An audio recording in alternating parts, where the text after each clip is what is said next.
The walk that broke me, but I'm gonna live. So after I left you yesterday, I headed down to Bamboo Garden Restaurant where they do the most amazing veg noodles. And they serve it with their homemade chutney, which is really cool. Back to the room, and then as the sun was setting, I thought I'm gonna head off into town to get some stuff at the supermarket.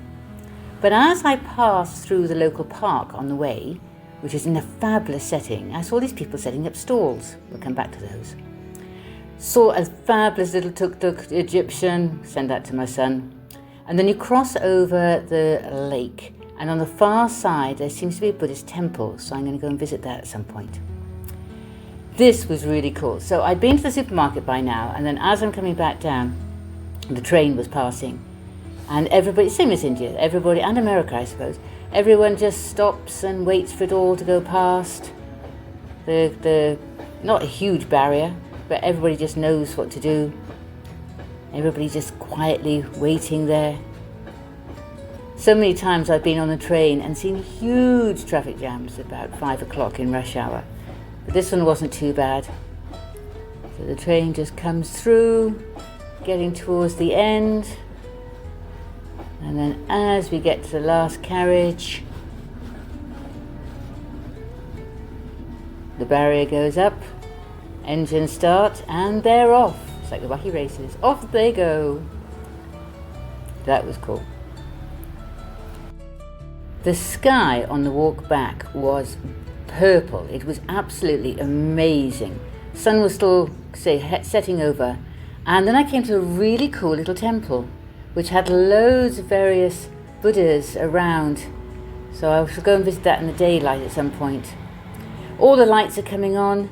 And then when I got back to where they'd all been setting up their stalls, all their little stalls were fully lit up, and they were full of plants and flowers, and it was so pretty to see. Again, more lights up on the streets. You can eat anything you want. You can eat by the riverside. When I got back to my room, I came up with a plan for the next day. I wanted to do a 10-kilometer walk. Went to bed nice and early, had a good night's sleep, woke up in the morning and got my yoga done at the practice at the end of the bed. Had to move a bit of furniture. Now I've made these noodles for my heels, which make yoga so much easier. They're just stuffed, but absolutely brilliant for yoga. Then leaving the house, I came out through the gates, walked down the lane, past various little places. Oh, this is our place. And then saw the bread man. This is a little van that comes around every morning. He plays music, so tomorrow I need to have some money with me. Past more little pretty houses, heading down the slope, past some lovely bananas growing in somebody's garden, till I made it to the park. From the park, we walked past the lighthouse. Not quite sure if this is working, because it looked a little bit derelict. But lovely, rooty, I'm not quite sure what this plant is, I must find out. This was cute. There was a dog sleeping underneath the lighthouse. And this is the beach. So the plan today is to walk up the beach to that far point there. Then walk all the way along the beach to that point there. Go over the rocks to the next bay and walk about the same distance again. And that should be about 10 kilometers. So it's 7:30 in the morning, not too hot. I've got my hat on. You see my hat, there's my hat. And yeah, let's go for a walk. With a final look over my shoulder at the lighthouse to get my bearings, we set off. Isn't it beautiful? So I've made it to the point. There's some serious no swimming instructions, along with a nice red flag. And I've just discovered, talking to this little man standing underneath the bushes, there is a meditation temple just at the top there. So I've taken a photograph of the sign that says it's 7:30 to 8:30 meditation. I will dress more appropriately tomorrow, i.e. knees covered. I've got my shoulders covered today, but not my knees. So now we start the journey down to that point, and then around that point should be another one about the same distance, if not a little bit longer. Okay, let's see what's down there. The signage was absolutely amazing, and so much lovely greenery climbing over the rocks, lovely ferns. So this is the sign for the meditation, so you have to go up these steps, but I will be more suitably dressed tomorrow. Then with a final look at the point, we turned and we headed down the beach. So these are holes of little crabs that literally dig out their burrows and deposit these tiny little balls of sand at distances. Now the bigger crabs really go for it. Look at all that sand that he's moved. All in these little balls. They're so cool. So yeah, patience. I mean, every time the tide comes in, they get buried and then they dig themselves back up again. And so this guy's going to come out. Now, they can hear my vibration of walking on the sand, and he's not going to come out. But yeah, so cool. When you look really closely at these, you see that every single little ball has been rolled out of there. There's my foot for a scale. The big ones are quite big. It's now 9 o'clock and I'm heading to that point. Surf builds up a little bit. Just really gentle learning surf. But yeah, we've been to that point. Now it's time to keep going to the other point. Even though it was still quite early, it was getting definitely warmer by the second.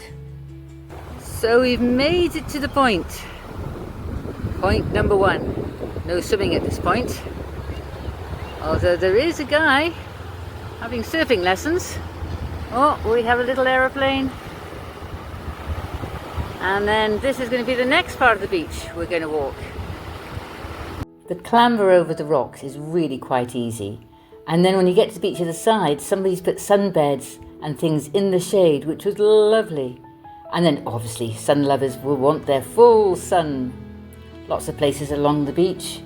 And what a gorgeous beach. So I've just come across this little, well, huge actually, shaded area.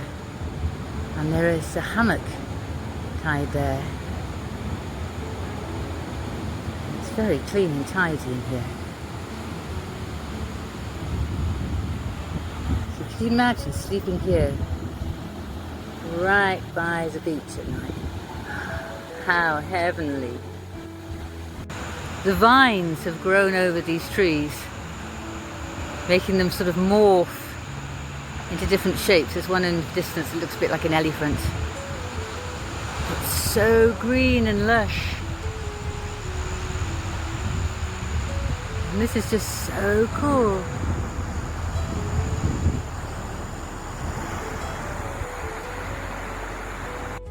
I've totally fallen in love with this bush. It's great. So as I say, everything's sort of been overgrown, and this one to me looked like an elephant. There we go, can you see? It looks like an elephant. So when I moved to my new place, which is 1 kilometre behind those trees, I'll show you on the map in a minute, this is the beach where I will be coming to each day. And as you can see, it is so busy. Not. Whoa, I get this whole beach to myself every day.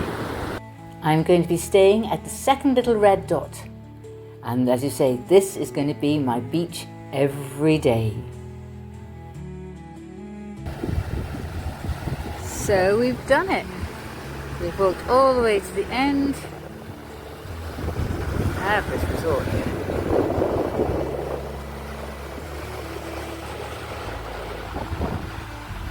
I've miscalculated my distances.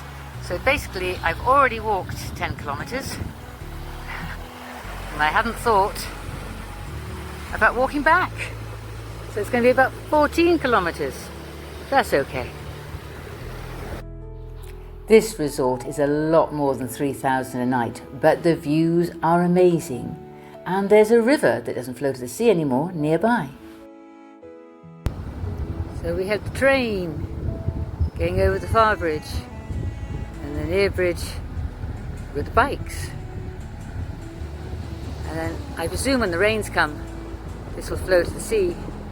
But at the moment, there goes the train. There's just me and this little guy looking for bugs and enjoying the nice breeze as we head back from the point. I said goodbye to my new friend and headed back down the beach past these lovely sculptures. Somebody had made a real effort with this resort and really decorated it up with lots of things of interest to look at. Met these cool guys who run a turtle hatchery. They were cool. And then this is one of the paragliding kite surfs that you can't actually see. But we made it up to the beach and we were done. Came back to the railway, which is really, really pretty. There's a bridge over it and with lovely flowers. And this is the actual railway station. It's so cute. It reminds me sort of like a hobbit house. Just little roundy windows and really cool. So yep, Benetota railway station, the place to come. So the beach is there. This means you have to be native and climb down to cross the railway. Or you can walk to the end where it slopes down and cross the railway. Or you can go up the steps and cross the railway. But I live, or I'm staying, about half a kilometre up this lane, which is cool. So you just have to walk down this lane and you come to Spirit Benetota, who have live music and apparently do a very good veg curry. So I shall be trying that out at some point. And then I just need to walk to the top of that hill and turn right, or walk to the bottom of that lane and then go up a hill and turn left. So having climbed top of the hill, as you can see there are lots of little guest houses here. Every other place is a homestay. Mine's just down here. And everybody organises tours and trips for you, which is really nice. So prices to fit everybody's pocket. The place I'm staying at is just 3,000, so 750 English money a night, up to anything, I don't know, 40, 50, 60 pound a night, depending on your budget and what you want. But my homestay is far enough away from the train, so I don't hear it, but also close enough to be able to catch it. And I mean, even the guest houses do their own tours and things for you. And it's so lovely and green. And we've got mango trees, full of little birds, probably eating all the mangoes. Okay, let's go and turn that corner. On the actual corner are all these signs advertising all the places. Oh, and this one looked so posh. I have no idea how much you pay there. Or you can go and stay with Gillian and her little homestay. Or you can go to the Riviera Tide. Or you can come to mine. And here's my place. And the best part was, yesterday I was thinking, right, I need to go into town and get some water. And I thought, right, so I'll get 5 litres. It's a bit heavy, but I can do this. Got my backpack, got myself all geared up. And then literally, as I walked out of the guest house and started walking to town, I realised there was a little shop right next. Oh, they're closed at the moment. But right next to where I'm staying, and they sell big bottles of water. So I have to walk from there to here. They tend to close for lunch and things, but they'll open up this afternoon. They've got tomatoes and onions and water and soap and shampoos, anything you could possibly need. Perfect. And I'm home. My legs are killing me. My buttock muscles are rebelling. I've also spotted there's a dog orphanage that I need to go and visit. But tomorrow is going to be meditation at the point. And until then, I'm going to rest. Talk to you all tomorrow.